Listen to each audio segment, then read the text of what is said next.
cord, and I'm trying to leave, and these two girls are insisting that I can't go anywhere until I get their phone numbers. So in case I need a dog sitter, and I was like, no, I can promise you, I appreciate it, but it won't be necessary. No, you're fine. So now here I am next to my car in a parking lot with two 12-year-old girls and a puppy. And I'm literally waiting for Chris Hansen to come out and offer me a glass of lemonade and some cookies. And, so I don't really know what to do, because the last thing I want is some kind of legal mix-up where I end up on Megan's Law and I gotta go introducing myself to my neighbors, like, hi, I'm Brent. I don't want to do that again. And, so I'm just kind of realizing I don't really know what the rules are. And speaking of kids, what is it about parents of, younger parents of younger children? Apparently, I'm not allowed to complain about anything anymore. Somehow, the fact that you got kids means you hold the patent on shitty days. And I can assure you, life was a pain in the ass before you had the kids. If I make it to the store and the bank in the same day, trust me, that's a fucking accomplishment. But all I ever hear is, oh, well, you should try it with a toddler. You should try it with a 6-year-old. And you know what? I don't have to. Hookers tend not to keep the baby. So, you make your life choices. I've made mine.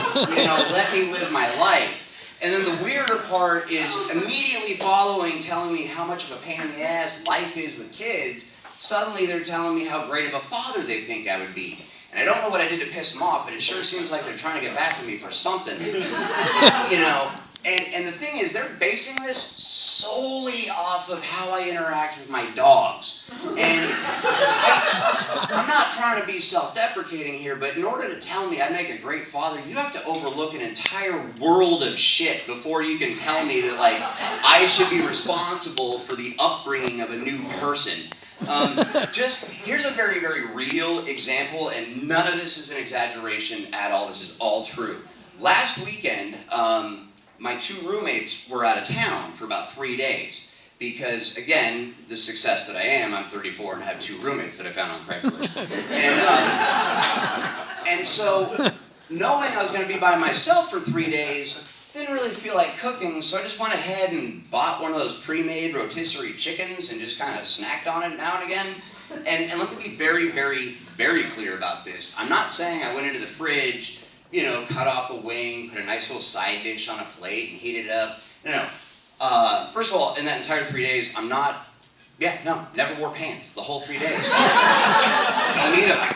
And that's the other thing. I learned half of what I do is just because I know people can see me. When I'm on my own, it's a whole different ballgame. And I would literally, just in my underwear, or not, go to the kitchen and pull this thing out of the fridge, open up the cover to it, and literally just with my bare hands, just rip it up, take a few bites, and leave. Did I put it back in the kitchen or in the fridge? No, because I'm going to be back in a fucking hour to eat the damn thing again.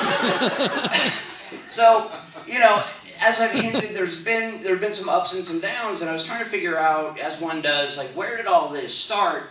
And my personal theory at the moment is that it was Catholic school. And I'm not knocking the Catholic religion, I'm not knocking believers, that's not what I'm doing.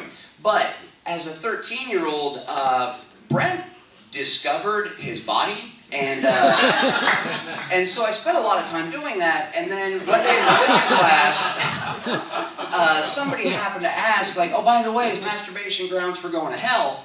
And suddenly I peeked, I want to listen. And the teacher, without batting an eye, said, oh yeah, absolutely. And so that freaked me out a bit. And unless you've been to Catholic school, you don't know the phrase fear of God. You just don't.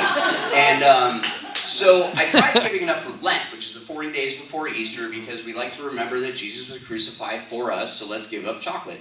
And so I figured, all right, I'm not going to do this anymore, because I don't want to go to hell, because everything I've heard about it is not where I want to be. And so I think I made it a good 6 or 7 hours. And suddenly, I'm just sitting there, and I realized fuck it, I guess I'm going to hell.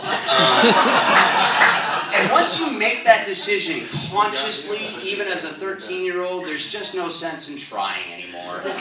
So I got the light. Thank you guys very much. You did a wonderful